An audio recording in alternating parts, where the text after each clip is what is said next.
നമസ്കാരം. എല്ലാ exit poll ഫലങ്ങളും എൻഡിഎക്ക് പ്രവചിക്കുമ്പോൾ ഇക്കുറി ഇന്ത്യ സഖ്യത്തിന് പ്രവചന സാധ്യത അല്ലെങ്കിൽ ഇന്ത്യ സഖ്യം അധികാരത്തിലെത്തുമെന്ന് പ്രവചിക്കുകയാണ് ജേർണോ മിറർ എന്ന ഹിന്ദി ന്യൂസ് പോർട്ടൽ ചാനൽ. ഇതുമായി ബന്ധപ്പെട്ട് കൂടുതൽ കാര്യങ്ങൾ, തേജസ്വി യാദവ് അടക്കമുള്ള കാര്യങ്ങൾ, രാഹുൽ ഗാന്ധി, പ്രിയങ്ക ഗാന്ധി അടക്കം തെരഞ്ഞെടുപ്പ് പ്രചരണങ്ങളടക്കം നടത്തിയ കാര്യങ്ങളൊക്കെ അത് യാഥാർത്ഥ്യത്തിലേക്ക് വരുന്നു എന്നുള്ളതാണ് ജേർണോ മിറർ വ്യക്തമാക്കുന്നത്. ഇന്ത്യ സഖ്യം അധികാരത്തിലെത്തും. തേജസ്വി യാദവും ഒപ്പം തന്നെ രാഹുൽ ഗാന്ധിയും അടക്കമുള്ള സഖ്യം ഇന്ത്യ സഖ്യം അധികാരത്തിലെത്തുമെന്നുള്ളതാണ് ജേർണോ മിറർ നൽകുന്ന സൂചനകൾ. അതായത് എൻഡിഎക്ക് 100 മുതൽ 110 വരെ സീറ്റിലേക്ക് ഒതുങ്ങേണ്ടി വരും എന്നുള്ളതാണ് ജേർണോ മിറർ നൽകുന്ന വ്യക്തമാക്കുന്ന കാര്യങ്ങൾ.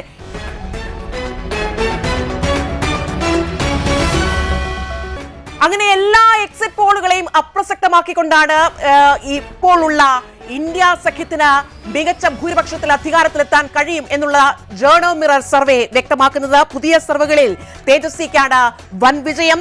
ഒപ്പം തന്നെ ഹിന്ദി ന്യൂസ് പോർട്ടലായ ജേർണോ മിറർ നടത്തിയ എക്സിറ്റ് പോളിലാണ് ഇന്ത്യ സഖ്യം അധികാരം പിടിക്കുമെന്ന പ്രവചനം നടത്തിയിട്ടുള്ളത്. നോക്കൂ, 130 മുതൽ 140 വരെ സീറ്റ് ഇന്ത്യ സഖ്യം നേടുമെന്നാണ് പറയുന്നത്. അവിടെ എൻഡിഎ എവിടെ നിൽക്കുന്നു എന്നുള്ളതാണ്.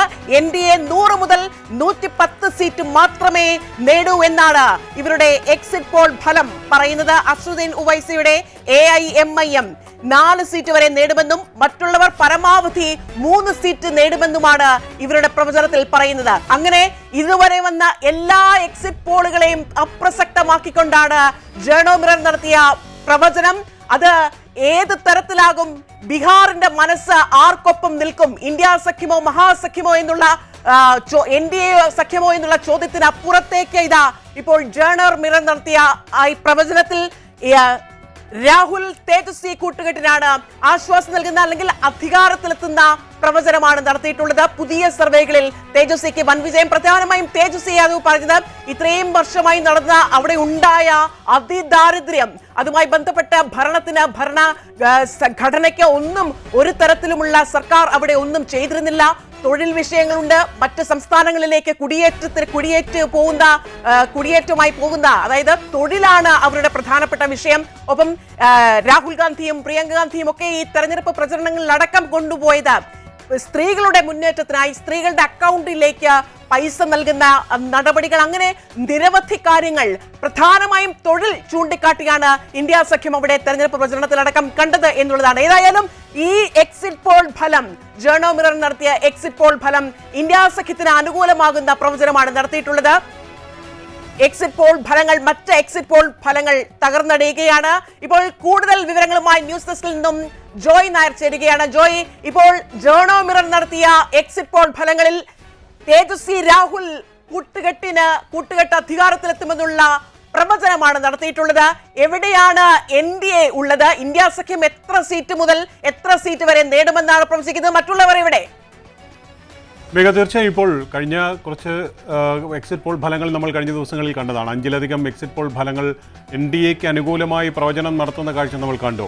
ഇന്നിപ്പോൾ വന്നിരിക്കുന്ന പ്രധാനപ്പെട്ട എക്സിറ്റ് പോൾ ഫലങ്ങളുടെ ഒരു പരിശോധനയാണ് നമ്മളിപ്പോൾ നടത്തിക്കൊണ്ടിരിക്കുന്നത്. അവിടെ വരുമ്പോൾ ജേർണോ മിറർ ഒരു പ്രാദേശിക ചാനൽ ഒരു സർവേയാണ് നടത്തിയിരിക്കുന്നത്. അതൊരു പ്രാദേശികമായി പ്രവർത്തിക്കുന്നൊരു മാധ്യമമാണ്. അതുകൊണ്ട് തന്നെ ആ പ്രാദേശികമായി നടത്തിയ മാധ്യമം നടത്തിയ ഒരു സർവേയുടെ ഫലം പുറത്തു വരുമ്പോൾ 130 മുതൽ 140 വരെ സീറ്റ് ഇവിടെ ഇന്ത്യ സഖ്യത്തിന് ലഭിക്കുമെന്നും തേജസ്വി യാദവ് മുഖ്യമന്ത്രിയായി അവിടെ അധികാരത്തിൽ എത്തുമെന്നുള്ള ഒരു പ്രവചനം തന്നെയാണ് നടത്തിയിരിക്കുന്നത്. ഇവിടെ നമ്മൾ പരിശോധിക്കേണ്ടത് ഈ പ്രവചനത്തെക്കുറിച്ച് തന്നെയാണ്. ആ പ്രവചനത്തിൽ ഏറ്റവും സവിശേഷമായ പല ഘടകങ്ങളുമുണ്ട്.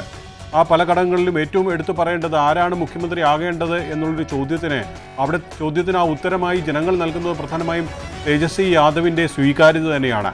തേജസ്വി യാദവിൻ്റെ സ്വീകാര്യതയായി ജനങ്ങൾ കൂടുതൽ കാര്യങ്ങൾ അവിടെ ചൂണ്ടിക്കാട്ടുകയും ചെയ്യുന്നുണ്ട്. അതുതന്നെയാണ് ആ പ്രാദേശികമായ ആ ജേർണോ മിറർ നടത്തിയ സർവേയുടെ ഫലത്തിൽ വ്യക്തമാകുന്നതും. അതുതന്നെയാണ് ഏറ്റവും എടുത്തു പറയേണ്ട ഒരു പ്രധാനപ്പെട്ട കാര്യം. അവരുടെ ഒരു കണക്കനുസരിച്ച് 140 വരെ സീറ്റുകൾ നേടി ഇന്ത്യ സഖ്യം അധികാരത്തിലേക്ക് തിരിച്ചെത്തും. കഴിഞ്ഞ കുറേ നാളുകളായി അവിടെ തുടരുന്ന ആ ഭരണത്തിനൊരു അറുതി ഉണ്ടാകും എന്നുള്ളൊരു വിലയിരുത്തൽ തന്നെയാണ് വരുന്നത്. ഇതിനിടയിൽ ഇപ്പോൾ ആക്സിസ് മൈ സർവേയുടെ ഒരു ഫലം വന്നു.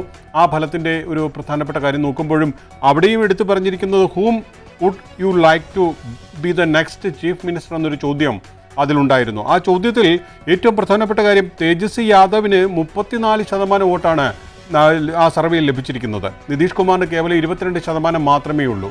അപ്പോൾ തന്നെ ആ ഒരു സർവേ ഫലത്തിൽ ഏറ്റവും കൂടുതൽ ആൾക്കാർ അവിടെ സപ്പോർട്ട് ചെയ്യുന്നത് തേജസ്വി യാദവിനെയാണ്. ഞങ്ങൾക്ക് തേജസ്വി യാദവിനെ മുഖ്യമന്ത്രിയായി ലഭിക്കണമെന്നാണ് ആ സർവേ ഫലത്തിൽ പറയുന്നത്. ആ സർവേയിൽ ഏറ്റവും ശ്രദ്ധേയമായ കാര്യം അവിടെ ഇന്ത്യ അധികാരത്തിലെത്തുമെന്ന് പറയുന്നുണ്ടെങ്കിലും, നേരിയ മാർജിനിൽ അധികാരത്തിലെത്തുമെന്ന് പറയുന്നുണ്ടെങ്കിലും ഞങ്ങളുടെ മുഖ്യമന്ത്രി തേജസ്വി യാദവ് ആയിരിക്കണമെന്നുള്ളൊരു അഭിപ്രായം അവിടെ വരുന്നു. അപ്പോൾ ആ ഒരു കാര്യം എടുത്തു പറയുമ്പോൾ തന്നെ നമുക്ക് മനസ്സിലാക്കാൻ കഴിയും എത്രത്തോളം ജനസ്വീകാര്യത അവിടെ ജനതാദൾ യുവിന് ഉണ്ട് എന്നുള്ളതാണ് ഇവിടെ എടുത്ത് പറയേണ്ട പ്രധാനപ്പെട്ട കാര്യം. ഇവിടെ വളരെ സവിശേഷമായ കാര്യം തന്നെയാണ് നമുക്ക് ശ്രദ്ധിക്കേണ്ടതും ഈ സർവേകളിൽ നിന്ന് മനസ്സിലാക്കാൻ കഴിയും. ഇവിടെ ഇപ്പോൾ വന്നിരിക്കുന്ന സർവേ ഫലങ്ങൾ പ്രധാനപ്പെട്ട സർവേ ഫലങ്ങളാണ് വന്നുകൊണ്ടിരിക്കുന്നത്. അവിടെ ഈ പറയുന്ന കാര്യങ്ങൾ തന്നെയാണ്. അവിടെ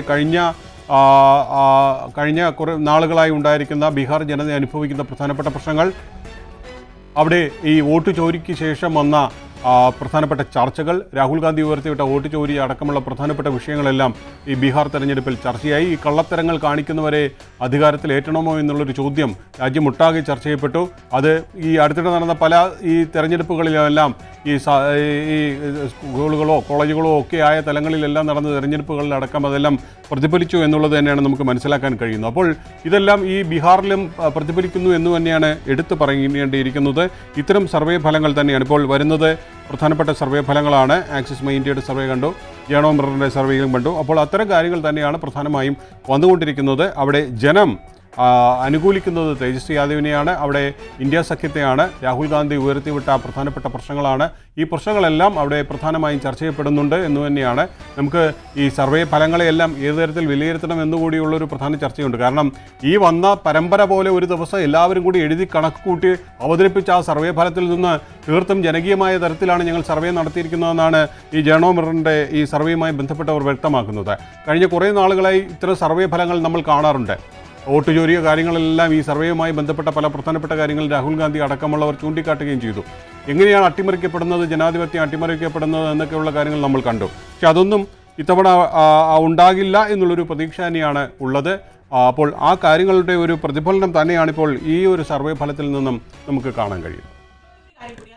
ഈ ജേണോ മിറർ വ്യക്തമാക്കുന്നുണ്ട്, വളരെ ആധികാരികമായ സർവേയാണ് നടത്തുന്നത്. ജനങ്ങളുടെ അല്ലെങ്കിൽ ജനകീയമായി തന്നെ ഇത്തരത്തിൽ നടത്തുന്ന ഒരു എക്സിറ്റ് പോൾ എന്നതിനപ്പുറത്തേക്ക് വലിയൊരു അവിടെ അവർ അത് വ്യക്തമാക്കുമ്പോൾ വലിയൊരു ആധികാരികത കൂടി ഇതിന് വരികയാണ്. മറ്റ് എക്സിറ്റ് പോൾ ഫലങ്ങൾ ഈ പുറത്തുവന്ന പ്രവചനങ്ങൾക്ക് അതീതമായി ഈ എക്സിറ്റ് പോൾ ഫലങ്ങളെ വിഭിന്നമാക്കുന്നതാണ്. അതായത് ഒരു ജനകീയമാണ് എന്ന് പറയുന്നതിൽ കൂടി തന്നെ അതിനൊരു അടിസ്ഥാനപരമായ ഒരു വ്യക്തത കൂടി അല്ലെങ്കിൽ അതിനൊരു ആധികാരികത സംഭവിക്കുകയാണ്.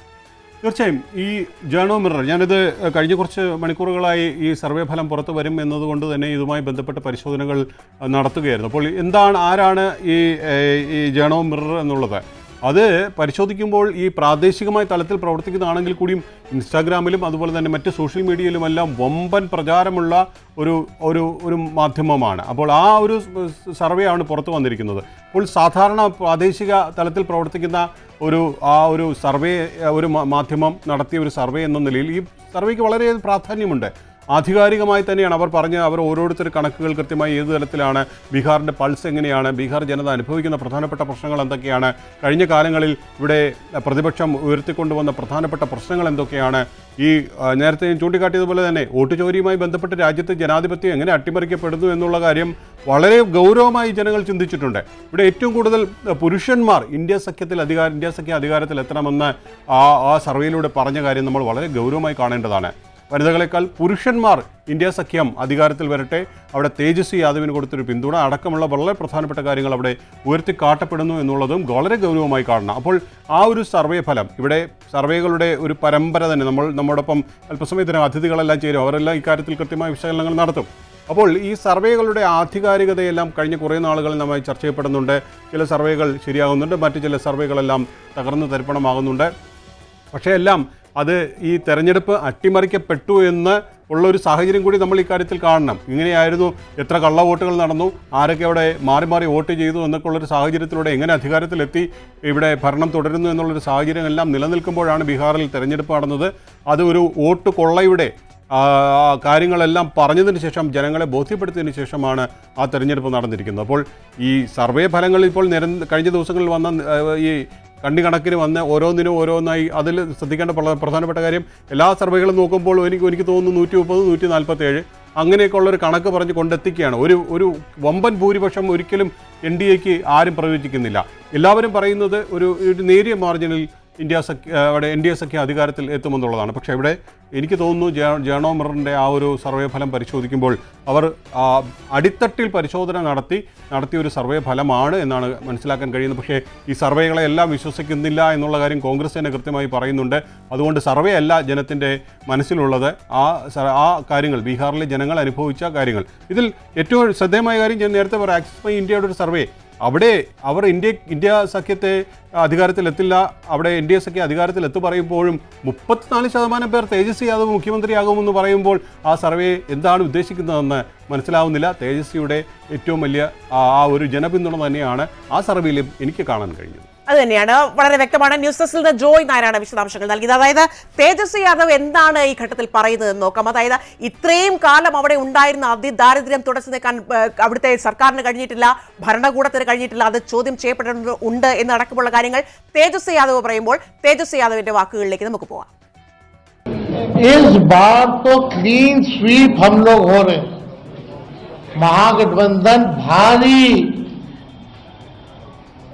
मैसिव विक्ट्री जो है महागठबंधन की इस बार होने जा रही है. അതാണ് ഇപ്പോൾ നമ്മളോടൊപ്പം അതിഥികൾ ചേരുകയാണ്. ഈ ഘട്ടത്തിൽ രാഷ്ട്രീയ നിരീക്ഷകൻ പ്രൊഫസർ AG ജോർജും ഒപ്പം B റജിയുമാണ് ഈ ഘട്ടത്തിൽ നമ്മളോടൊപ്പം ചർച്ചയിൽ പങ്കാളികളാവുന്നത്. ആദ്യം B റജിയിലേക്കാണ്. നോക്കൂ, ഇവിടെ B റജി, ഇവിടെ വലിയ സാധ്യതകൾ, വലിയ പ്രവചനമൊക്കെ നമ്മൾ ഇതിനു മുൻപിൽ കണ്ടു. ഈ എക്സിറ്റ് പോളുകളൊക്കെ അപ്രസക്തമാക്കുന്ന അല്ലെങ്കിൽ മറ്റുള്ളവർ പുറത്തുവിട്ട പ്രവചനങ്ങളെയൊക്കെ അതിനെയൊക്കെ അപ്രസക്തമാക്കുന്ന കാഴ്ചയാണ് ജേണോ മിറർ നൽകുന്ന പ്രവചനം എന്നുള്ളത്. അതായത് ഇന്ത്യ സഖ്യം വലിയ വിജയത്തോടെ അവിടെ അധികാരത്തിലെത്തുമെന്നുള്ളതാണ് ജേണോ മിറർ വ്യക്തമാക്കുന്നത്. NDA എവിടെ നിൽക്കുന്നു? ഏതാണ്ട് 100-ലധികം സീറ്റ് നേടി അവിടെ തന്നെ നിൽക്കുന്നു. മറ്റുള്ളവർ ഏതാണ്ട് 3-4 സീറ്റുകളിൽ ചുരുങ്ങുമെന്നടക്കമുള്ള കാര്യങ്ങൾ. ഈ ജേണോ മിററിന്റെ പ്രവചനത്തെ എങ്ങനെ കാണുന്നു? അവർ വലിയ തരത്തിലുള്ള ജനകീയമായി നടത്തിയ പ്രവചനമാണ്, ആളുകളിലേക്ക് ഇറങ്ങിച്ചെന്ന് നടത്തിയ പ്രവചനമാണ്. എത്രത്തോളം ആധികാരികതയുണ്ട്? എങ്ങനെ നിരീക്ഷിക്കുന്ന കാര്യങ്ങളെ നോക്കൂ മേഘ, ഈ എക്സിറ്റ് പോളുകൾ റീസെൻ്റായി, അതായത് ഈ NDA സർക്കാർ അധികാരത്തിൽ വന്നതിന് ശേഷം ഈ എക്സിറ്റ് പോളുകളുടെ ഫലത്തിൻ്റെ അതിൻ്റെ വിശ്വാസ്യത സംബന്ധിച്ച് വലിയ തർക്കങ്ങൾ രാഷ്ട്രീയ നിരീക്ഷകരുടെ ഭാഗത്തുനിന്ന് ഉയർന്നു വരുന്നുണ്ട്.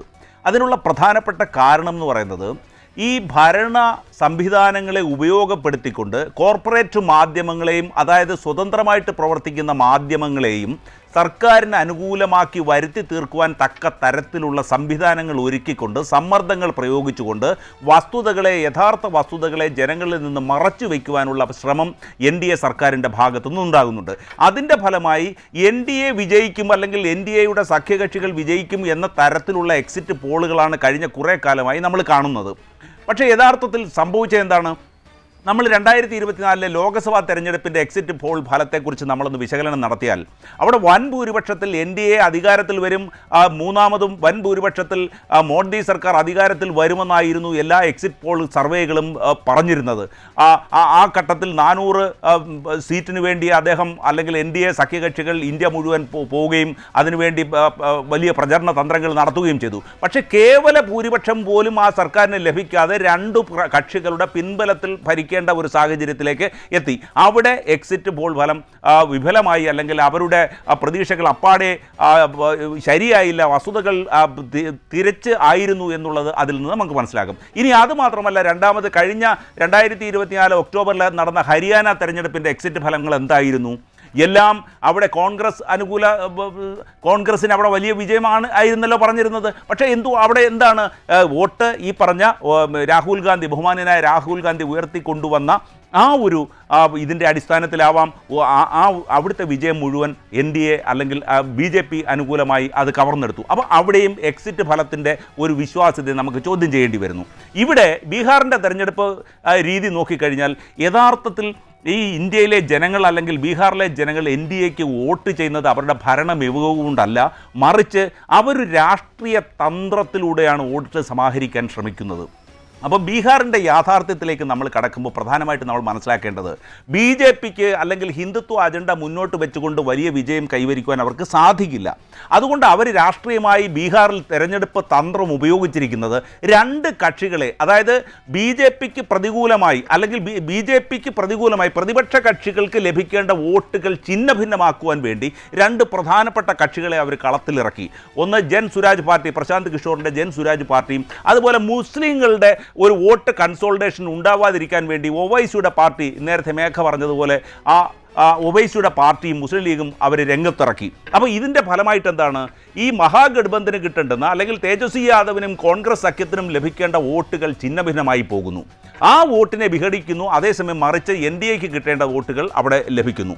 അവിടെ മറ്റൊരു കാര്യം കൂടിയുണ്ട്. നമ്മുടെ SIRൻ്റെ അടിസ്ഥാനത്തിൽ 3.5 ലക്ഷം വോട്ടുകൾ, അതായത് മഹാഗഠബന്ധന് ലഭിക്കേണ്ട 3.5 ലക്ഷം വോട്ടുകൾ വെട്ടിക്കളഞ്ഞിരിക്കുന്നു. അതിനുശേഷമാണ് ഈ തെരഞ്ഞെടുപ്പ് നടക്കുന്നത്. അപ്പോൾ 3 തരത്തിൽ ഈ ഇലക്ഷനെ മാനേജ് ചെയ്യാനായിട്ട് ബീഹാറിൽ NDA സഖ്യം ശ്രമിച്ചിട്ടുണ്ട്. ഒന്ന്, പ്രതിപക്ഷത്തിന് ലഭിക്കേണ്ട വോട്ടുകൾ അവർ വിഘടിപ്പിച്ചിരിക്കുന്നു.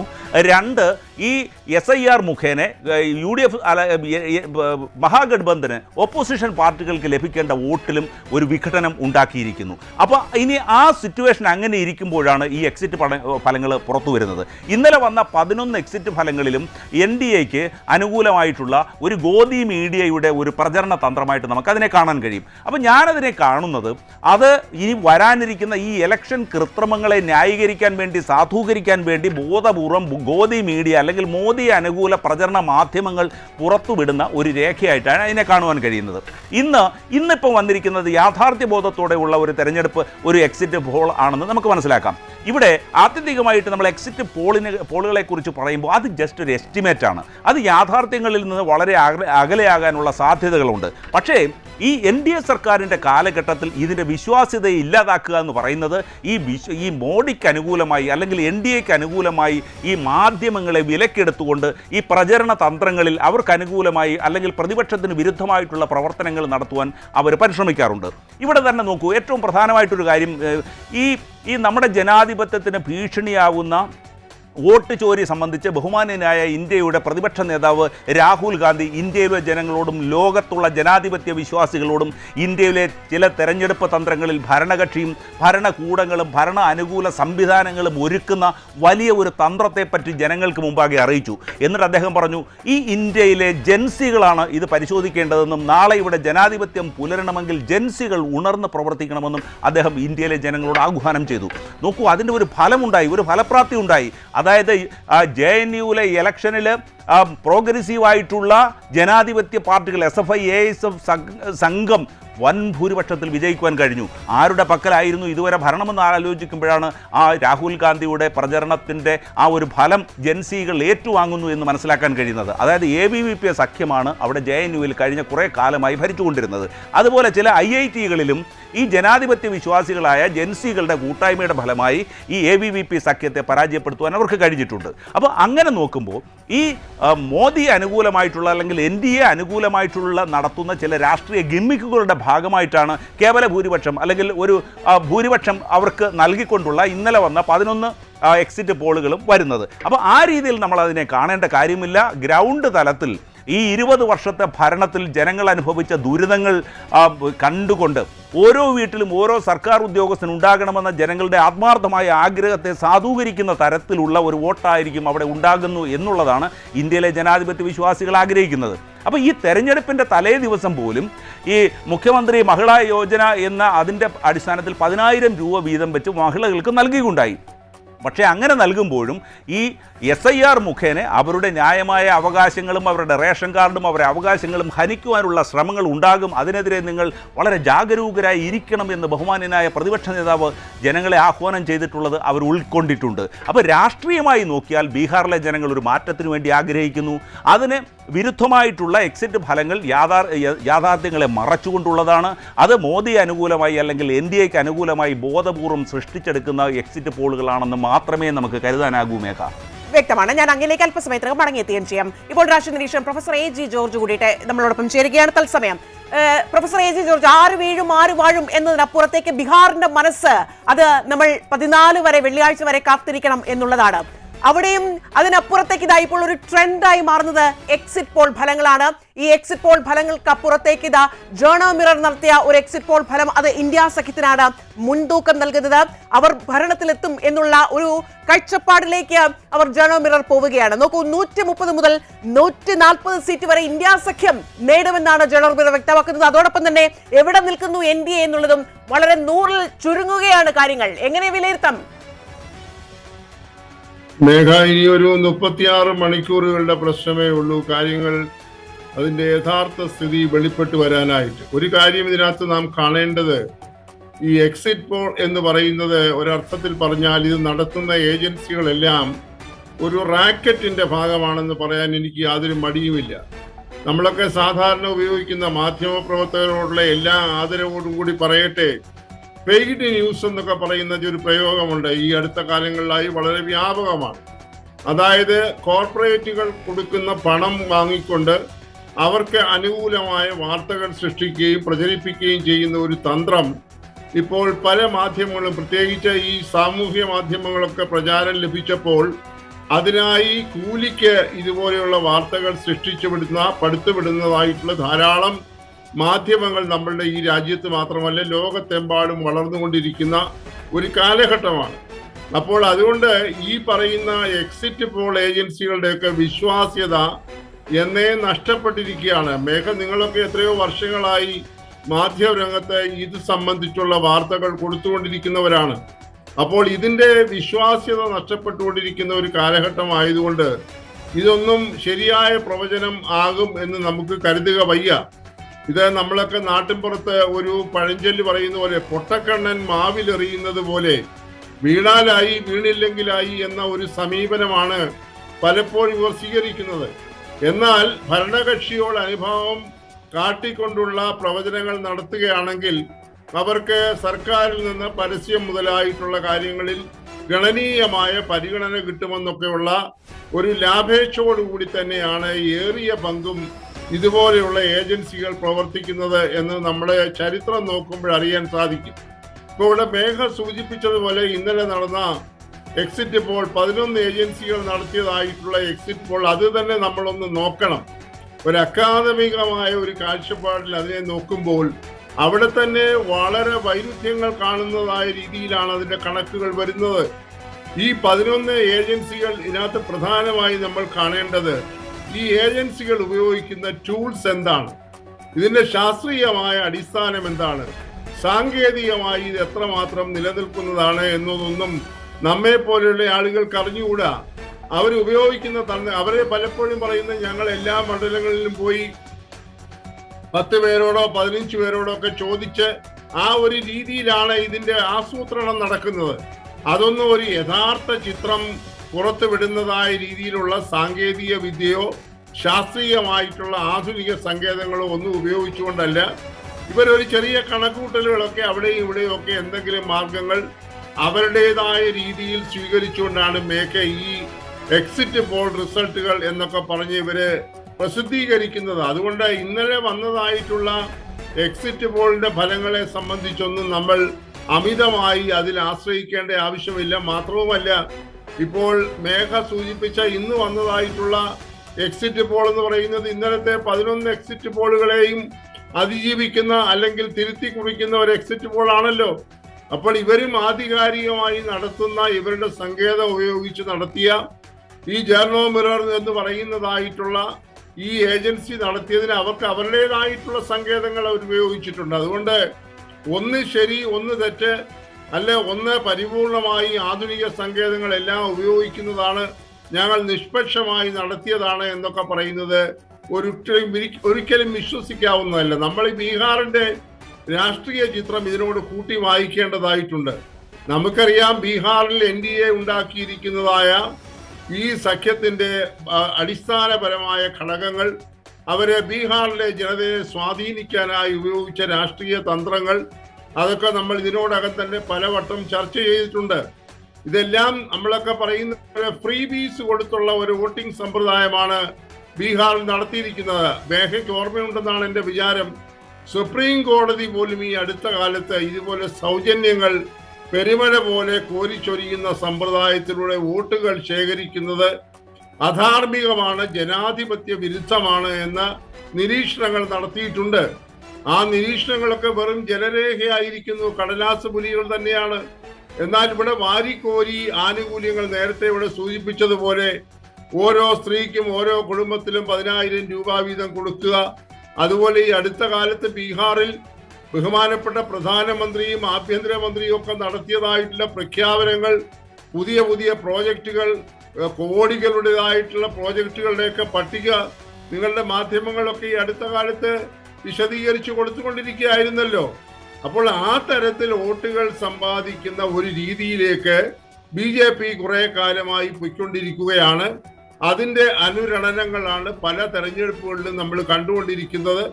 ഏറ്റവും ഒടുവിൽ നമ്മൾ കേട്ടതായ ഞെട്ടിപ്പിക്കുന്ന ഒരു വാർത്ത, ഹരിയാനയിൽ നിന്ന് 4 ട്രെയിനുകളിലാണ് വോട്ടർമാരെ കൊണ്ടുവന്ന് ബീഹാറിൽ വോട്ട് ചെയ്യിച്ചിരിക്കുന്നത് എന്നാണ്. അതിന്റെ വസ്തുതാപരമായിട്ടുള്ള കാര്യങ്ങളെ സംബന്ധിച്ചൊന്നും പറയാൻ ഞാൻ ആളല്ല. പക്ഷെ മാധ്യമങ്ങളിൽ വന്നതായിട്ടുള്ള റിപ്പോർട്ടുകളുടെ അടിസ്ഥാനത്തിൽ പറയുമ്പോൾ എത്ര വ്യാപകമായിട്ടാണ് ഇവിടെ ബഹുമാന്യനായിട്ടുള്ള രാഹുൽ ഗാന്ധി കഴിഞ്ഞ കുറെ നാളുകളായി ഉന്നയിക്കുന്ന ആരോപണങ്ങൾ അടിസ്ഥാനമുള്ളതാണ് എന്ന് തെളിയിച്ചുകൊണ്ടിരിക്കുന്നത്. ഒന്ന് ആലോചിക്കണം, 4 ഫുൾ ട്രെയിനുകൾ ഈ ഹരിയാനയിൽ നിന്ന് ആളുകളെ അടിച്ച് കൊണ്ടുവന്ന് നമ്മൾ ഈ കന്നുകാലികളെ അടിച്ചുകൊണ്ട് നടക്കുന്ന പോലെ കൊണ്ടുവന്ന് വോട്ട് ചെയ്യിക്കുകയും മടക്കി കൊണ്ടുപോവുകയും അവർക്കതിനുള്ള പ്രതിഫലം കൊടുക്കുകയും ഒക്കെ ചെയ്യുന്ന രീതിയിലേക്ക് ഇന്ത്യയിലെ ജനാധിപത്യം തരംതാണ തരത്തിൽ കൊണ്ടുവന്നതിന്റെ പരമമായ ഉത്തരവാദിത്വം BJPക്കാണ് എന്ന ഒരു കാര്യത്തിൽ സംശയമില്ല. ഇവിടെ നേരത്തെ പറഞ്ഞ കാര്യം ഞാൻ ആവർത്തിക്കുന്നില്ല. ഇപ്പോൾ ഇന്ത്യയിൽ ഭരിക്കുന്ന 3ാമത്തെ നരേന്ദ്രമോദി സർക്കാർ കേവല ഭൂരിപക്ഷം പോലും ഇല്ലാത്ത ഒരു സർക്കാരല്ലേ? 2 വടികളുടെ സഹായത്തോടുകൂടിയല്ലേ നിൽക്കുന്നത്. അതായത് ആന്ധ്രയിലെ ചന്ദ്രശേഖർ റാവുവിന്റെ പാർട്ടിയും അതുപോലെ തന്നെ ഈ പറയുന്ന ജനതാദൾ യുവിന്റെയും ഒക്കെ സഹായം കൊണ്ട് മാത്രം കേവല ഭൂരിപക്ഷം നേടിയെടുത്ത് ഉണ്ട് എന്ന് കാണിച്ച ഒരു കണക്കിന്റെ കളിയിലല്ലേ ഇപ്പോൾ മോദി സർക്കാർ 3ാം ഊഴത്തിലേക്ക് വന്നത്. നമ്മളൊക്കെ അതിനെക്കുറിച്ച് അറിയാവുന്നവരാണല്ലോ. അപ്പോൾ അവിടെയൊക്കെ നടത്തിയതായിട്ടുള്ള പ്രവചനങ്ങളൊക്കെ അമ്പയെ പരാജയപ്പെട്ടിരുന്നു, നേരത്തെ ഇവിടെ സൂചിപ്പിച്ചു. അതുകൊണ്ട് ഈ പറയുന്നതായ ഈ സർവേ ഫലങ്ങളെ ഒന്നും നമുക്ക് തൽക്കാലം വിശ്വാസത്തിലെടുക്കാൻ സാധ്യമല്ല. അതിൻ്റെയൊക്കെ പിന്നിൽ അജണ്ടകളുണ്ട്, അവരെ നിയോഗിക്കുന്നതിൽ അജണ്ടകളുണ്ട്, അവർക്കൊക്കെ പണം കൊടുത്ത് സ്വാധീനിക്കുന്നതെന്ന് പറയുന്നതായിട്ടുള്ള ഒരു സംഗതിയുണ്ട്. അങ്ങനെ വരുമ്പോൾ അതൊക്കെ ആ തരത്തിലേക്ക് ഫലത്തെ വളച്ചൊടിക്കാൻ ഈ ഏജൻസികൾ ശ്രമിക്കുമെന്ന കാര്യത്തിൽ തർക്കമില്ല. ബീഹാറിലെ ഇപ്പോഴും നമ്മൾ ഗ്രാമീണ മേഖലയിലേക്കൊക്കെ പോയാൽ എന്തൊരു ഖേദകരമായ കാഴ്ചയാണ് കാണുന്നത്.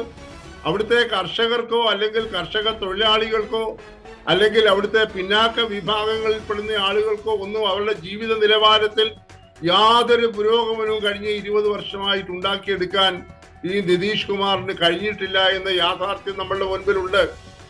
ഈ പറയുന്ന നിതീഷ് കുമാറിനൊന്നും രാഷ്ട്രീയമായി യാതൊരു വിശ്വാസ്യതയും ഇല്ലാത്ത ആളാണ്. അദ്ദേഹത്തിന്റെ രാഷ്ട്രീയ ഗതകാല ചരിത്രം അറിയാവുന്നവർക്കറിയാം. അദ്ദേഹം ഒന്നാന്തരം അവസരവാദപരമായ നിലപാടെടുക്കുന്ന ഒരു രാഷ്ട്രീയ നേതാവാണ്. എങ്ങനെയെങ്കിലും അധികാരത്തിൽ കടിച്ചു തൂങ്ങിക്കിടക്കാൻ വേണ്ടി ഏത് ആളുകളോടും ചങ്ങാത്തം കൂടുന്നതിൽ ഒരു വൈമുഖ്യവുമില്ലാത്ത, രാഷ്ട്രീയ ധാർമ്മികതയില്ലാത്ത, സദാചാര ബോധമില്ലാത്ത, രാഷ്ട്രീയ സദാചാരമില്ലാത്ത ഒരു നേതാവാണെന്ന് തെളിയിച്ചു കഴിഞ്ഞു. അതുകൊണ്ട് അത്തരം കാര്യങ്ങളിലൊന്നുമല്ല ജനങ്ങൾ വിശ്വാസ്യത കൊടുക്കുന്നത്.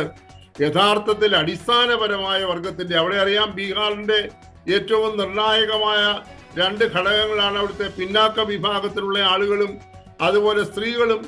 അവിടെ ഗ്രാമങ്ങളിലേക്കൊക്കെ പോയി പാറ്റ്ന നഗരം കണ്ടുകൊണ്ട് ബീഹാറിന്റെ വളർച്ചയെ നമ്മൾ ഒരിക്കലും അളക്കരുത്.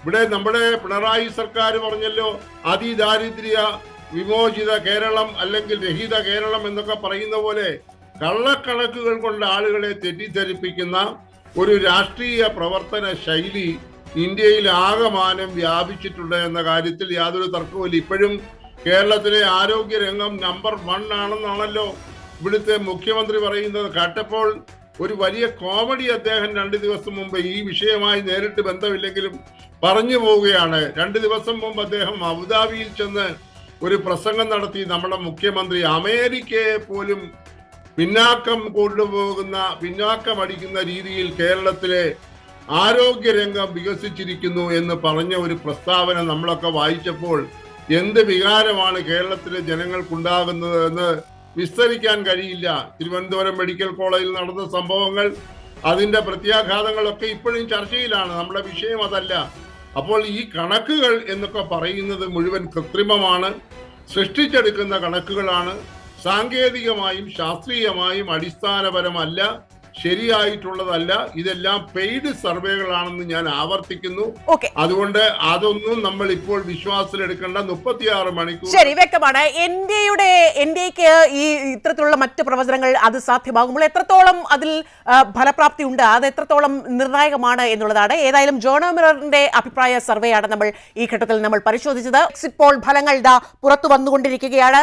മറ്റുള്ള എക്സിറ്റ് പോളുകൾക്ക് ഇന്ത്യക്ക് നേരിയ പ്രവചനം മാത്രമാണ്, അതായത് നേരിയ മുൻതൂക്കം ലഭിക്കുമെന്നുള്ള ഒരു പ്രവചനമാണ് മറ്റ് എക്സിറ്റ് പോൾ ഫലങ്ങൾ നൽകുന്നത്. ജേർണൽ മിററിന് അപ്പുറത്തേക്കുള്ള കാര്യങ്ങളാണ് നമ്മൾ ഈ ഘട്ടത്തിൽ സംസാരിക്കുന്നത്. NDAക്ക് നേരിയ ഒരു മുൻതൂക്കമാണ് ഇപ്പോൾ കാണിക്കുന്ന ഫലസൂചനകൾ അനുസരിച്ച്. മഹാഗഡ്ബന്ധൻ 73 മുതൽ 91 വരെ സീറ്റ് നേടുമെന്നും NDA സഖ്യം 145 മുതൽ 160 വരെ, അങ്ങനെ നേരിയ ഒരു മുൻതൂക്കമാണ് ഇത്തരത്തിലുള്ള സർവേകളൊക്കെ പ്രവചിക്കുന്നത്. ഒപ്പം പീപ്പിൾസ് ഇൻസൈറ്റ്, ഒപ്പം People's Pulse, DVC research polls survey തുടങ്ങിയ കാര്യങ്ങളൊക്കെ പീപ്പിൾസ് ഇൻസൈറ്റിൽ നോക്കുമ്പോൾ മഹാഗഡ്ബന്ധൻ 87 മുതൽ 102 സീറ്റാണ് പ്രവചിക്കുന്നത്. NDA 133 മുതൽ 148 വരെ, JSP 0 മുതൽ 2 വരെ സീറ്റുകൾ നേടുമെന്നുള്ളതാണ് പ്രവചിക്കുന്നത്. പീപ്പിൾസ് ഇൻസൈറ്റ് ആണ് മഹാഗഡ്ബന്ധൻ 87 മുതൽ 102 സീറ്റ് പ്രവചിക്കുമെന്ന് പറയുമ്പോൾ NDA 133 മുതൽ 148 വരെ സീറ്റാണ് പ്രവചിക്കുന്നത്. അതേഴ്സ് മറ്റ് ഇതിൽ ചുരുങ്ങുകയാണ്. ഒപ്പം മറ്റ് ഫലസൂചനകൾ കൂടിയാണ് പുറത്തു വരുന്നത്. മഹാഗഡ്ബന്ധൻ 70 മുതൽ 90 വരെ സീറ്റ് നേടുമെന്ന് പറയുമ്പോൾ NDA ചെറിയ മുൻതൂക്കം മാത്രമാണ് അവിടെ ഉണ്ടാകുന്നത്. DVC റിസർച്ച് പോൾസ് സർവേ പ്രവചനം മൂലം മഹാഗഡ്ബന്ധൻ 83 മുതൽ 98 വരെ, അതേഴ്സ് 0. ഒപ്പം JSP 2 മുതൽ 4 വരെ, NDA 137 മുതൽ 152 വരെ. അങ്ങനെ എല്ലാ ഈ എക്സിറ്റ് പോൾ ഫലങ്ങളും ഒക്കെ നേരിയ മുൻതൂക്കം മാത്രമാണ്. ആക്സിസ് മൈ ഇന്ത്യ പ്രവചിക്കുന്നത് മഹാഗഡ്ബന്ധൻ 98 മുതൽ 118 വരെയും, NDA സഖ്യം 121 മുതൽ 142 വരെ സീറ്റും, JSP 0 മുതൽ 2%, 2 സീറ്റുകൾ, അതേഴ്സ് 1 മുതൽ 7 വരെ എന്നുള്ളതാണ് ആക്സിസ് മൈ ഇന്ത്യയാണ് ഇപ്പോൾ നമ്മൾ വ്യക്തമാക്കിയത്. അതായത് മഹാഗഡ്ബന്ധൻ 98 മുതൽ 110 വരെ സീറ്റിൽ എന്നുള്ളതാണ്. ജേർണൽ മിററാണ് NDA സഖ്യത്തിന് 100 ഒതുങ്ങേണ്ടി വരും, 100 മുതൽ 110 സീറ്റിൽ ഒതുങ്ങേണ്ടി വരും. NDA സഖ്യം 130 മുതൽ 140 പോകും എന്നുള്ളതാണ്. ജേർണൽ മിററാണ് ഇത്തരത്തിലുള്ള ഫലം പ്രവചിക്കുന്നത്. ഇപ്പോൾ ഈ മറ്റ് എക്സിറ്റ് പോൾ ഫലങ്ങളുടെ സൂചനകൾ നൽകുന്ന രീതി എന്താ, അതെന്താണ് നമ്മൾ മനസ്സിലാക്കേണ്ടത് എന്നതടക്കമുള്ള കാര്യങ്ങൾ നമ്മൾ ഈ ചർച്ചയുടെ രണ്ടാം ഘട്ടത്തിൽ നമ്മൾ സംസാരിക്കുകയാണ്. ബി റജിയിലേക്ക് ഒരിക്കൽ കൂടി പോവുകയാണ്. ബി റജി, ഇവിടെ NDA സഖ്യം എന്ന് പറയുമ്പോൾ ഇത്രയും കാലം അവർ ഭരിച്ചുകൊണ്ടിരുന്നത് എങ്ങനെയായിരുന്നു? കർഷകർ, പിന്നാക്ക വിഭാഗങ്ങൾ, അവരുടെ ജീവിത നിലവാരം എന്താണ് എന്നുള്ളത് ഈ ഘട്ടത്തിലും അവർ ഭയങ്കര നിരവധി പ്രശ്നങ്ങളിൽപ്പെട്ട് ദുരിതം പേറി നടക്കുന്ന, അല്ലെങ്കിൽ നിതീഷ് കുമാറിന്റെ ഭരണത്തിൽ അടിപതറുന്ന സാധാരണക്കാരുടെ ജീവിതം ദുസ്സഹമാക്കുന്ന തരത്തിലുള്ള ഒരു ഭരണമാണ് അവിടെ കാഴ്ചവെച്ചത്. നിതീഷ് സർക്കാരിനെ നയിക്കാനുള്ള ഒരു ആരോഗ്യസ്ഥിതി ഇല്ല എന്നുള്ളതാണ് യാഥാർത്ഥ്യം. അതായത് ആളുകൾക്ക് വയസ്സാകുന്നതും ഓർമ്മക്കുറവ് ഉണ്ടാകുന്നതുമൊക്കെ അതിനെ നമ്മൾ കുറ്റമായി പറയാൻ കഴിയില്ല, അതൊക്കെ സ്വാഭാവികമാണ്. എന്നാൽ ഒരു സർക്കാരിനെ സ്വതന്ത്രമായി നയിക്കേണ്ട മുഖ്യമന്ത്രിക്ക് അതിനുള്ള പ്രാപ്തി ഇല്ലാതായാൽ എന്ത് ചെയ്യുമെന്നടക്കമുള്ള അത് സ്വാഭാവികമായി ബീഹാറിലെ സാധാരണക്കാർക്ക്, ബീഹാറിലുള്ളവർക്ക് അത് ബോധ്യമാകുന്ന കാര്യവുമാണ്.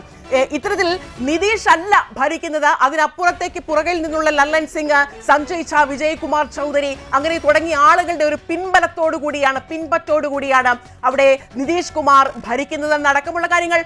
അവിടെ വല്ലാത്ത ദുരിതം പേറിയാണ് സാധാരണക്കാർ മുൻപോട്ട് പോകുന്നത്. മറ്റുള്ള സർവേ ഫലങ്ങളെ എങ്ങനെ നമ്മൾ കാണണം? മറ്റുള്ള സർവേ ഫലങ്ങൾ നേരിയ മുൻതൂക്കമാണ് NDAക്ക് പ്രവചിക്കുന്നത്.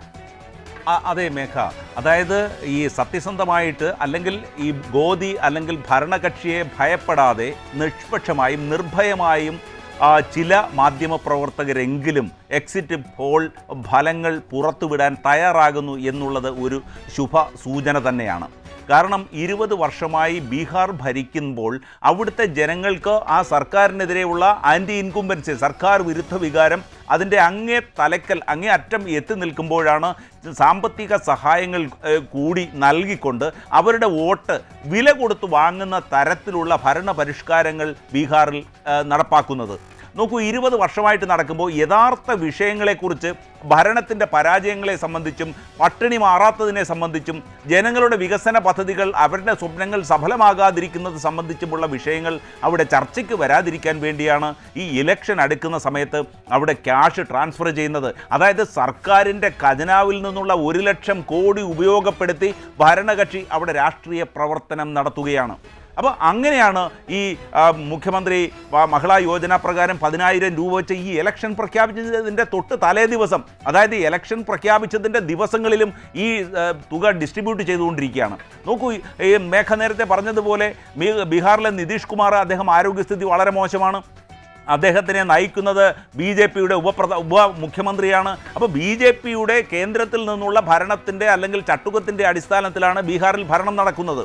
മാത്രമല്ല, ബീഹാറിൽ നിതീഷ് കുമാറിനെ ഒഴിവാക്കിക്കൊണ്ട് BJPയുടെ മുഖ്യമന്ത്രി വരുന്നതിന് വേണ്ടിയുള്ള ഒരു അന്തർധാരയും അവിടെ പ്രവർത്തിക്കുന്നുണ്ട്. അപ്പോൾ അത്തരത്തിൽ നോക്കിയാൽ BJPയും ഈ RJDയും JDUവും തമ്മിൽ ഒരു അന്തർധാരയും അവരുടെ അണികൾ തമ്മിൽ അവിടെ ഒരു മത്സരം കാഴ്ചവെക്കുന്നതായിട്ടും അന്തർധാരയുള്ളതായി ചിലർ റിപ്പോർട്ട് ചെയ്തിട്ടുണ്ട്. അപ്പോൾ അങ്ങനെ നോക്കുമ്പോൾ ആരാണ് മുഖ്യമന്ത്രി എന്നുള്ള കാര്യത്തിൽ അവിടെ ഒരു സംശയം നിലനിൽക്കുന്നുണ്ട്. അതുപോലെ BJPക്ക് അവർക്ക് മുഖ്യമന്ത്രിയാകണമെന്നുള്ള ആഗ്രഹമുണ്ട്. എന്നാൽ JDU ആർക്കാണ് കൂടുതൽ സീറ്റ് എന്ന് നോക്കിയിട്ടായിരിക്കും അവിടെ അത്തരത്തിൽ NDA സഖ്യത്തിന് മുൻതൂക്കമുണ്ടെങ്കിൽ അവിടെ മുഖ്യമന്ത്രി സ്ഥാനത്തെ ചൊല്ലി അവിടെ വലിയ കലഹങ്ങൾ ഉണ്ടാകുകയും അത്തരത്തിൽ NDAക്ക് ഭൂരിപക്ഷം കിട്ടുന്ന ഒരു സാഹചര്യത്തിൽ അവിടുത്തെ ഭരണം അധികം മുന്നോട്ട് പോകാനുള്ള സാധ്യതയും നമുക്ക് കാണാൻ കഴിയില്ല. പക്ഷേ ഇവിടെ നോക്കൂ, ഇവിടെ ഈ ഹിന്ദുത്വ അജണ്ടയിലെ ആളുകൾ ആകൃഷ്ടരാകുന്നു, കൂടുതൽ ആളുകൾ അതിലേക്ക് വരുന്നു എന്ന് NDA വളരെ വസ്തുതാവിരുദ്ധമായിട്ടുള്ള പ്രചരണമാണ് ഇന്ത്യ മഹാരാജ്യത്ത് നടത്തുന്നത്. കാരണം ഇന്ത്യയിലെ ജനങ്ങൾ ബഹുഭൂരിപക്ഷവും അവർ മതേതരത്വ നിലപാട് സ്വീകരിക്കുന്നവരാണ്. അപ്പോൾ NDAക്ക് അനുകൂലമായിട്ട് വോട്ട് ലഭിക്കുന്നതിന് വേണ്ടി അവർ വോട്ടിനെ അവർ മാനേജ് ചെയ്യുന്നതിൻ്റെ ഭാഗമായിട്ടാണ് ഈ ജൻ സുരാജ് പാർട്ടി അവരുടെ കളത്തിൽ ഇറങ്ങിയിരിക്കുന്നത്. ആ ജൻ സുരാജ് പാർട്ടി പിടിക്കുന്ന വോട്ടുകൾ പ്രതിപക്ഷത്തിൻ്റെ മഹാഗഠബന്ധന് ലഭിക്കേണ്ട വോട്ടുകളാണ് അവർ ഛിന്നഭിന്നമാക്കുന്നത്. അപ്പോൾ യഥാർത്ഥത്തിൽ ബീഹാറിൽ യഥാർത്ഥത്തിലുള്ള ഒരു രാഷ്ട്രീയമായിട്ടുള്ള ഒരു തെരഞ്ഞെടുപ്പ് ഫലമല്ല NDA ആഗ്രഹിക്കുന്നത്, മറിച്ച് പ്രതിപക്ഷത്തിന് ലഭിക്കേണ്ട വോട്ടുകളെ ഛിന്നഭിന്നമാക്കുക. അതിനുവേണ്ടിയാണ് അവർ ഉവൈസിയെ രംഗത്തിറക്കുന്നത്. അപ്പോൾ മുസ്ലിം കമ്മ്യൂണിറ്റിയുടെ വോട്ടുകൾ വിഘടിപ്പിച്ചുകൊണ്ട് പ്രതിപക്ഷത്തിന് ലഭിക്കേണ്ട വോട്ടുകൾ ഛിന്നഭിന്നമാക്കിക്കൊണ്ട് NDAക്ക് അനുകൂലമായിട്ടൊരു NDAയുടെ വോട്ടുകൾ സ്ഥിരമായി അവിടെ നിലനിർത്തിക്കൊണ്ടും പ്രതിപക്ഷത്തിൻ്റെ വോട്ടുകൾ ആകുന്നതിനും വേണ്ടിയുള്ള ബോധപൂർവമായ ഒരു തെരഞ്ഞെടുപ്പ് തന്ത്രം പ്രയോഗിക്കുന്നുണ്ട്. പിന്നെ ബീഹാറിനെ സംബന്ധിച്ച് ഏറ്റവും പ്രധാനമായിട്ടുള്ള മറ്റൊരു കാര്യം, ബീഹാറിൽ NDAയുടെ ഒരു സഖ്യകക്ഷിയായി ഇലക്ഷൻ കമ്മീഷനെ നമുക്ക് കാണാൻ കഴിയും. കാരണം ഈ ഇപ്പോഴത്തെ ഇലക്ഷൻ കമ്മീഷണർ ജ്ഞാനേഷ് കുമാർ, അദ്ദേഹം ഒരു ലെവൽ പ്ലേയിങ് ഫീൽഡിൽ പ്രവർത്തിക്കുവാൻ മറ്റ് കക്ഷികൾക്ക് അവസരം നൽകാത്ത രീതിയിലുള്ള ആരോപണങ്ങളാണ് അദ്ദേഹത്തിന് നേരെ ഉയർത്തിക്കൊണ്ടുവന്നിട്ടുള്ളത്. പക്ഷേ ഇന്ത്യയുടെ ഏറ്റവും പ്രധാനപ്പെട്ട ജനാധിപത്യത്തിൻ്റെ നെടുന്തൂണായ പ്രതിപക്ഷ നേതാവ് ഉന്നയിച്ച ആരോപണങ്ങളിൽ ഒരെണ്ണത്തിന് പോലും ഒരു അന്വേഷണം നടത്താനുള്ള തൻ്റെ ഇടമോ ആർജവമോ ഇന്ത്യയുടെ ഈ ചീഫ് ഇലക്ഷൻ കമ്മീഷണർ കാട്ടുന്നില്ല എന്നുള്ളത് അദ്ദേഹം ഉയർത്തിക്കൊണ്ടുവന്നതിന് മറുപടി ഈ ഇലക്ഷൻ കമ്മീഷന് നൽകാൻ കഴിയില്ല എന്നുള്ളതിൻ്റെ ഏറ്റവും പ്രധാനപ്പെട്ട തെളിവല്ലേ. അപ്പോൾ ഇവിടെ NDA സഖ്യകക്ഷികളുടെ കൂടെ നിൽക്കുന്ന മറ്റൊരു സഖ്യകക്ഷിയായി ഇലക്ഷൻ കമ്മീഷനെ നമുക്ക് കാണുവാൻ കഴിയും. നോക്കൂ, പ്രതിപക്ഷത്തിന് ലഭിക്കേണ്ട ഏതാണ്ട് 3 ലക്ഷത്തിലധികം വോട്ടുകളാണ് SIR വഴി അവരില്ലാതാക്കിയത്. അപ്പോൾ അങ്ങനെ നോക്കുമ്പോൾ പ്രതിപക്ഷത്തിൻ്റെ ലഭിക്കുന്ന അവരെ ദുർബലമാക്കാൻ വേണ്ടി നടത്തുന്ന ശ്രമങ്ങൾക്ക് ബോധപൂർവം ഭരണകൂടവും അതുപോലെ ഈ ഭരണ സംവിധാനങ്ങളെ ഈ സർക്കാർ NDA സർക്കാർ ദുരുപയോഗപ്പെടുത്തുന്നു എന്നുള്ളത് നമ്മൾ മനസ്സിലാക്കണം. ഈ കഴിഞ്ഞ 10 വർഷത്തെ NDAയുടെ ഭരണത്തിൽ 409 തിരഞ്ഞെടുക്കപ്പെട്ട ജനപ്രതിനിധികളെയാണ് അവർ ഓപ്പറേഷൻ താമര വഴിയും സാമ്പത്തിക സഹായങ്ങൾ നൽകിക്കൊണ്ടും അന്വേഷണ ഏജൻസികളെ ദുരുപയോഗപ്പെടുത്തിക്കൊണ്ടും സംഘടന മാറ്റിക്കൊണ്ട് അവരുടെ ഭാഗത്തേക്ക് വന്നുകൊണ്ട് പല ഭരണകൂടങ്ങളെയും അട്ടിമറിക്കാൻ അവർ ശ്രമിച്ചിട്ടുള്ളത്. അപ്പോൾ അത്തരത്തിൽ യഥാർത്ഥത്തിലുള്ള ജനഹിതം ജനവിധി ഫലപ്രദമായി പ്രതിഫലിപ്പിക്കുവാനുള്ള ഒരു സംവിധാനമല്ല NDA ആഗ്രഹിക്കുന്നത്. മറിച്ച് തിരഞ്ഞെടുപ്പിൽ കൃത്രിമം കാട്ടുക, യഥാർത്ഥ ജനവിധിയെ അംഗീകരിക്കാതിരിക്കുക, അതിനുവേണ്ടി തരത്തിലുള്ള മാധ്യമ പ്രചരണങ്ങൾ വഴി കുതന്ത്രങ്ങൾ മെനയുക, വ്യാജ വാർത്തകൾ പ്രസിദ്ധീകരിക്കുക, പുറപ്പെടുവിക്കുക, അത്തരത്തിലുള്ള ശ്രമങ്ങൾ ഉണ്ട്. ഇപ്പം നോക്കൂ, മുൻപ് 2008 ഒക്കെ ഉണ്ടായ മുംബൈ ഭീകരാക്രമണത്തെ സംബന്ധിച്ച് അതിനിശിതമായി കോൺഗ്രസിനെ വിമർശിച്ചിരുന്ന ആളായിരുന്നു അന്ന് ഗുജറാത്ത് മുഖ്യമന്ത്രിയായിരുന്ന ഇപ്പോഴത്തെ ബഹുമാന്യനായ നരേന്ദ്രമോദി. പക്ഷേ ഇപ്പോഴുണ്ടായ ഈ ഡൽഹി ചെങ്കോട്ട സ്ഫോടനത്തിൻ്റെ പോലും ഉത്തരവാദിത്വം ഏറ്റെടുക്കുവാൻ കേന്ദ്ര സർക്കാർ തയ്യാറാകുന്നില്ല. എന്ത് തരത്തിലുള്ള സർക്കാരാണ് ഇവർ ഉദ്ദേശിക്കുന്നത്? അപ്പോൾ ജനങ്ങളെ ഹിതം മാനിക്കുവാനല്ല അവർ ആഗ്രഹിക്കുന്നത്, മറിച്ച് വ്യാജ പ്രചരണങ്ങൾ വഴി ജനഹിതത്തെ അട്ടിമറിക്കാനുള്ള ശ്രമങ്ങളുടെ ഭാഗമായിട്ടാണ് അവർ. ഞാൻ അങ്ങേലേക്ക് വരാം. പ്രൊഫസർ AG ജോർജ്, ഒരു പൗരന്റെ ഏറ്റവും വലിയ ജനാധിപത്യപരമായ അവകാശമാണ് വോട്ട് ചെയ്യുന്നതിനുള്ള അവകാശം. അവരുടെ സർക്കാരിനെ, തങ്ങളുടെ സർക്കാർ ആരാവണം, തങ്ങളെ ഭരിക്കുന്നവർ ആരാകണം എന്ന് തീരുമാനിക്കുന്നത് നമ്മളടങ്ങുന്ന ഓരോ പൗരന്മാരുമാണ്. ആ പൗരന്റെ അവകാശത്തെ NDA BJP ഇവിടെ ഇല്ലായ്മ ചെയ്യുകയാണ്. ഹിന്ദുത്വ അജണ്ടയുടെ പേരിൽ വർഗീയത കൊണ്ടുവരിക, അതോടൊപ്പം തന്നെ ഈ വോട്ടുകൾ ഛിന്ന ഭിന്നമാക്കുക, പ്രതിപക്ഷത്തിന് ലഭിക്കേണ്ട വോട്ടുകൾ അത് ഇല്ലായ്മ ചെയ്യുക, ഏത് വിധത്തിലൂടെയും ഏത് കുതന്ത്രത്തിലൂടെയും ഈ തെരഞ്ഞെടുപ്പിനെ നേരിടുക, അല്ലെങ്കിൽ തെരഞ്ഞെടുപ്പിൽ ഫലം കാഴ്ചവെക്കുക, തങ്ങൾ എങ്ങനെയും അധികാരത്തിലെത്തുക എന്ന ഒരു വ്യാമോഹം മാത്രമാണ് BJP ചെയ്തുകൊണ്ടിരിക്കുന്നത്, NDA ചെയ്തുകൊണ്ടിരിക്കുന്നത്. അതാണ് മുൻകാലങ്ങളിൽ നടന്ന തെരഞ്ഞെടുപ്പുകളിലടക്കം നമ്മൾ കണ്ടത്. ആ ഘട്ടത്തിലാണ് വോട്ട് ചോരി എന്ന വോട്ട് കൊള്ള ബീഹാറിൽ നിന്ന് രാഹുൽ ഗാന്ധി തുടങ്ങിയത്. അത് തെരഞ്ഞെടുപ്പ് പ്രചരണത്തിലടക്കം കൊണ്ട് അത് മനസ്സിലാക്കി ആളുകൾ അങ്ങനെ പോളിംഗ് ബൂത്തിലേക്ക് പോയി എന്നാണ് നമ്മൾ മനസ്സിലാക്കേണ്ടത്. രാഹുൽ ഗാന്ധി പറയുകയാണ്, ബീഹാർ തെരഞ്ഞെടുപ്പിന് ശേഷവും ഞാൻ വീണ്ടും ഈ വോട്ട് കൊള്ളയുമായി ബന്ധപ്പെട്ട പുതിയ വെളിപ്പെടുത്തലുകൾ നടത്തേണ്ടി വരും എന്നതിന്റെ എന്തിന്റെ സൂചനയാണ് പ്രൊഫസർ AG ജോർജ്? മേഘ, കഴിഞ്ഞ 10 വർഷങ്ങളായി നമ്മൾ കണ്ടുകൊണ്ടിരിക്കുന്നതാണല്ലോ BJPയുടെ ഒരു പ്രത്യേകമായ രാഷ്ട്രീയ പ്രവർത്തന ശൈലിയും അവർ അധികാരത്തിൽ വരുന്നതിന് സ്വീകരിക്കുന്നതായിട്ടുള്ള മാർഗങ്ങളും. ഇപ്പൊ മേഘ ഇവിടെ സൂചിപ്പിച്ചതുപോലെ അവർ വളരെ കൃത്യമായി ഹിന്ദുത്വ അജണ്ട പ്രചരിപ്പിച്ച് അത് ആളുകളുടെ വികാരങ്ങളെ സ്പർശിക്കുന്ന രീതിയിൽ സ്വാധീനിച്ചുകൊണ്ട് വോട്ട് നേടുക എന്ന് വളരെ അധാർമികമായ ഒരു രാഷ്ട്രീയ പ്രവർത്തന ശൈലി അവർ ഇതിനോടകം തന്നെ സ്വാംശീകരിച്ചു കഴിഞ്ഞു. അത് ഉത്തരേന്ത്യയിൽ വളരെ ശക്തമായി അവർക്കതിന് പറ്റിയതായ വളക്കൂറുള്ള മണ്ണായതുകൊണ്ടാണ് അവിടെ അത് വ്യാപകമായി പ്രചരിപ്പിച്ചുകൊണ്ടിരിക്കുന്നത്. അത് നമുക്കറിയാം, ഉത്തർപ്രദേശിലാണെങ്കിലും ശരി, ഗുജറാത്തിലാണെങ്കിലും ശരി, രാജസ്ഥാനിലാണെങ്കിലും ശരി, മധ്യപ്രദേശ്, ഛത്തീസ്ഗഡ് തുടങ്ങിയതായിട്ടുള്ള സംസ്ഥാനങ്ങളിലൊക്കെ ഭരിക്കുന്നതായിട്ടുള്ള BJP സർക്കാരുകൾ കാട്ടിക്കൂട്ടുന്ന ഈ തരത്തിലുള്ള ഹിന്ദുത്വ അജണ്ട മുന്നിൽ വെച്ചുകൊണ്ട് RSSന്റെ ഉപദേശങ്ങൾ സ്വീകരിച്ച് അവരുടെ തീട്ടുപുരമനുസരിച്ച് പ്രവർത്തിച്ചുകൊണ്ടിരിക്കുന്ന ഒരു ശൈലിയാണല്ലോ നമ്മൾ ഇപ്പോൾ കുറെ കാലങ്ങളായി കണ്ടുകൊണ്ടിരിക്കുന്നത്. നമ്മൾ ഛത്തീസ്ഗഡ്, മധ്യപ്രദേശ് തുടങ്ങിയതായ സംസ്ഥാനങ്ങളിൽ മറ്റ് മതങ്ങൾ അനുഭവിക്കുന്ന പീഡനങ്ങളെ കുറിച്ചുള്ള കഥകൾ ഒന്നിനു പിറകെ ഒന്നായി വന്നുകൊണ്ടിരിക്കുകയല്ലേ? അവിടെയൊക്കെ എവിടെയാണ് മതേതരത്തെ കുറിച്ച് അവർക്ക് പ്രസംഗിക്കാൻ ധാർമ്മികമായി അവകാശമുള്ളത്?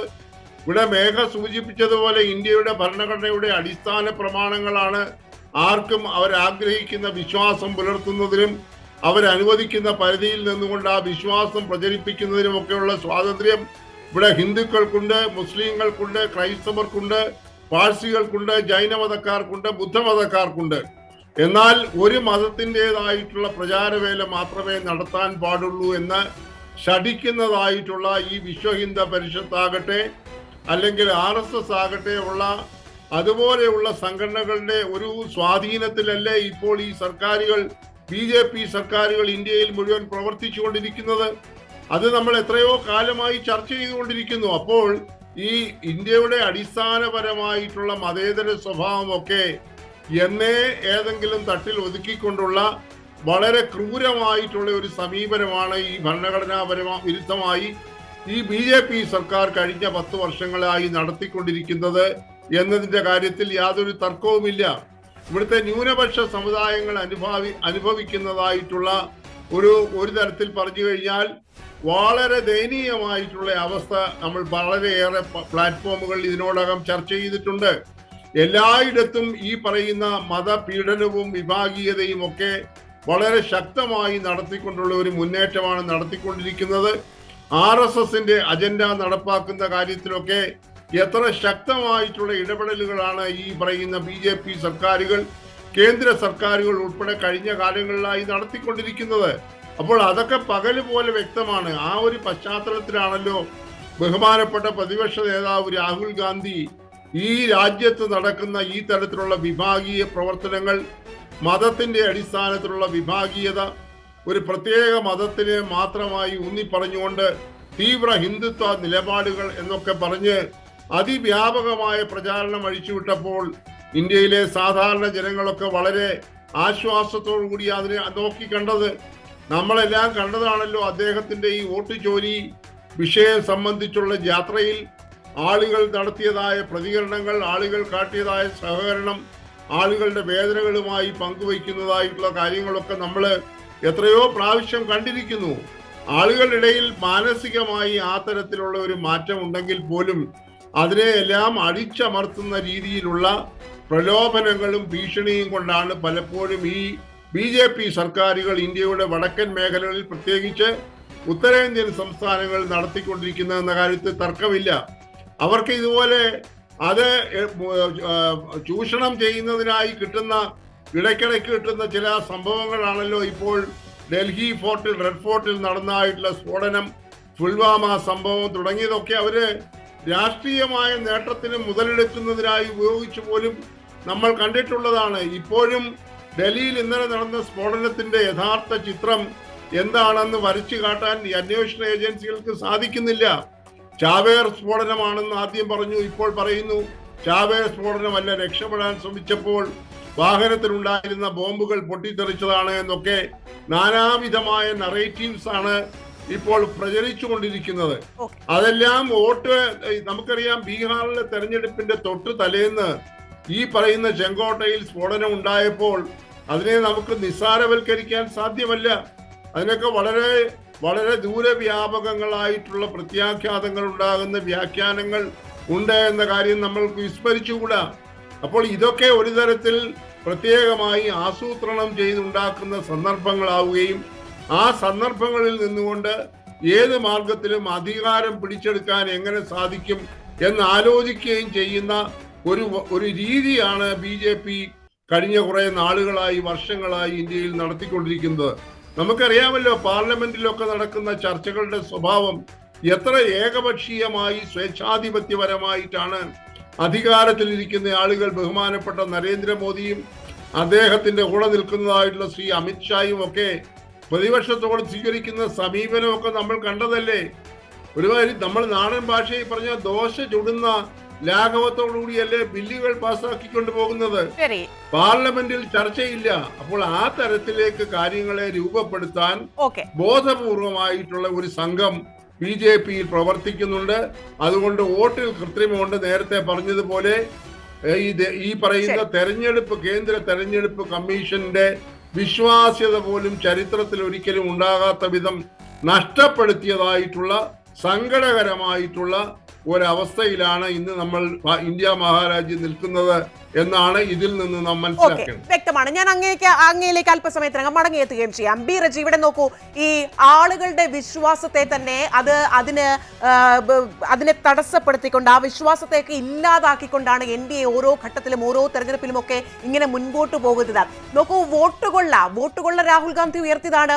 ബീഹാറിൽ വലിയൊരു യാത്രാ റാലിയൊക്കെ നടത്തി ആളുകളെ ബോധ്യപ്പെടുത്താൻ രാഹുൽ ഗാന്ധിക്ക് ഇതിനോടകം കഴിഞ്ഞിട്ടുണ്ട് എന്നാണ് ഇന്ത്യ സഖ്യത്തിന്റെ ബോധ്യം എന്നുള്ളത്. ഈ വോട്ടുകളുമായി ബന്ധപ്പെട്ട തെരഞ്ഞെടുപ്പ് കമ്മീഷൻ അത് അവരുടെ വിശ്വാസ്യതയെ തന്നെ ചോദ്യം ചെയ്യുകയാണ്.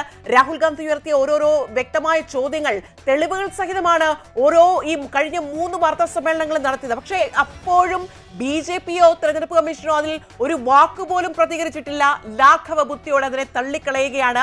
അല്ലെങ്കിൽ കോടതിയിൽ പോയി പറയൂ, അല്ലെങ്കിൽ നിയമപരമായി നിങ്ങൾ നേരിടൂ, അങ്ങനെയാണ് അവർ വ്യക്തമാക്കുന്നത്. പക്ഷേ രാഹുൽ ഗാന്ധി കൃത്യമായി പറയുന്നുണ്ട് അതല്ല തങ്ങളുടെ ലക്ഷ്യം.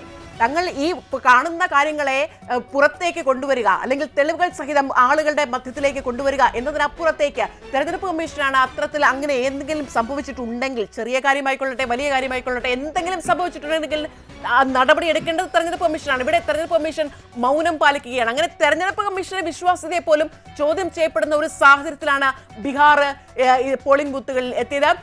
ഒപ്പം 1-2 ഘട്ടങ്ങളിൽ വലിയ പോളിംഗ് ശതമാനമൊക്കെയാണ് രേഖപ്പെടുത്തിയത്. എന്ത് നമ്മൾ പ്രതീക്ഷിക്കണം? ആളുകൾ ആർക്കൊപ്പം നിന്നു എന്ന് നമ്മൾ വിചാരിക്കണം. 14 വരെ കാത്തിരുന്നേ മതിയാകൂ. എന്നിരുന്നാൽ കൂടി എങ്ങനെയാണ് വിലയിരുത്തുന്നത്? നോക്കൂ മേഘ, നിഷ്പക്ഷവും നീതിപൂർവവുമായ തെരഞ്ഞെടുപ്പാണ് ബീഹാറിൽ നടക്കുന്നത് എങ്കിൽ തീർച്ചയായും മഹാഗഡ്ബന്ധൻ അല്ലെങ്കിൽ അവിടുത്തെ പ്രതിപക്ഷം തേജസ്വി യാദവും കോൺഗ്രസും ഇടതുപക്ഷങ്ങളും ചേർന്ന സഖ്യം വൻ ഭൂരിപക്ഷത്തിൽ വിജയകിരീടം അണിയും എന്നുള്ള കാര്യത്തിൽ ഒരു സംശയവും വേണ്ട. ജനഹിതത്തെ അട്ടിമറിക്കുവാൻ വേണ്ടി ബോധപൂർവമുള്ള ശ്രമമാണ് അവിടെ നടക്കുന്നതെങ്കിൽ നേരത്തെ ബഹുമാനായ AG ജോർജ് സാർ പറഞ്ഞതുപോലെ ഈ ഡൽഹിയിൽ നിന്ന് 3-4 ട്രെയിനുകളിലെ കുത്തി നിറച്ചുകൊണ്ട് സംഘപരിവാറിൻ്റെ ആശയങ്ങൾ വാദിക്കുന്നവരെ കുത്തി നിറച്ചുകൊണ്ട് വന്ന് പോളിംഗ് സ്റ്റേഷനിൽ എത്തിച്ചുകൊണ്ട് NDAക്ക് അനുകൂലമായി വോട്ട് ചെയ്യിക്കുന്നത് നമ്മൾ പത്രങ്ങളിലൊക്കെ കണ്ടതാണ്, വാർത്തകളിലും കണ്ടതാണ്. അത്തരത്തിൽ വോട്ട് ചോരി, അതുപോലെ വോട്ട് ചോരി ആരോപണത്തിൽ അത് സംബന്ധിച്ചുള്ള കാര്യങ്ങളും ഒക്കെ ചേർന്നുകൊണ്ട് വോട്ടിനെ അവരൊരു ഭാഗത്തേക്ക് വഴിതിരിച്ച് വിട്ടുകൊണ്ടാണ് തെരഞ്ഞെടുപ്പിനെ നേരിടുന്നതെങ്കിൽ അവിടെ NDA സഖ്യം വീണ്ടും 20 വർഷത്തെ ഭരണത്തിന് ശേഷം തുടർ ഭരണത്തിലേക്ക് അവർ കടക്കും. പക്ഷേ ഒരു കാര്യം നമ്മൾ ആലോചിക്കും, ഞാൻ നേരത്തെ സൂചിപ്പിച്ചതുപോലെ ഇവിടെ ഈ വിശ്വാസ്യത തകർന്ന ഒരു സ്ഥാപനമായി നമ്മുടെ ഇലക്ഷൻ കമ്മീഷൻ മാറിയിരിക്കുന്നു. കാരണം ഇന്ത്യയിലെ ജനാധിപത്യത്തിൻ്റെ ആണിക്കല്ലെന്ന് പറയുന്നത് ഭരണഘടനാ സ്ഥാപനമായ തെരഞ്ഞെടുപ്പ് കമ്മീഷനാണ്. നിഷ്പക്ഷമായും നീതിപൂർവമായും സത്യസന്ധമായും തെരഞ്ഞെടുപ്പ് നടത്തി ഇന്ത്യയിലെ ഈ ജനാധിപത്യ സംവിധാനത്തെ ഉറപ്പിച്ചു നിർത്തേണ്ട ബാധ്യത, സംരക്ഷിച്ചുകൊണ്ട് നിർത്തേണ്ട ബാധ്യത ഉള്ളത് ഇന്ത്യയിലെ തെരഞ്ഞെടുപ്പ് കമ്മീഷനാണ്. പക്ഷേ ഇത്ര നഗ്നമാക്കപ്പെട്ടിട്ട് പോലും തെരഞ്ഞെടുപ്പ് കമ്മീഷനെതിരെ അതിരൂക്ഷമായ തരത്തിലുള്ള ആരോപണങ്ങളും ചോദ്യമുനം ഉന്നയിച്ചിട്ട് പോലും ചീഫ് ഇലക്ഷൻ കമ്മീഷണറും 2 ഇലക്ഷൻ കമ്മീഷണർമാരും ഓടി ഒളിക്കുന്ന കാഴ്ചയാണ് നമ്മൾ കാണുന്നത്. ജനങ്ങളുടെ ചോദ്യത്തിന് മുമ്പിൽ മറുപടി പറയാനാകാതെ നഗ്നമാകപ്പെട്ട തെരഞ്ഞെടുപ്പ് കമ്മീഷൻ NDA സഖ്യത്തിൻ്റെ ഭരണകക്ഷിയുടെ ഭാഗമായി നിന്നുകൊണ്ട് ഇവിടുത്തെ ജനാധിപത്യ പ്രക്രിയയെ അട്ടിമറിക്കുവാൻ നടത്തുന്ന ശ്രമങ്ങളാണെന്ന് നമ്മൾ ബോധപൂർവം നിശ്ചയമായും സംശയിക്കേണ്ടിയിരിക്കുന്ന സാഹചര്യമാണ് നമ്മുടെ രാജ്യത്ത് വന്നിരിക്കുന്നത്.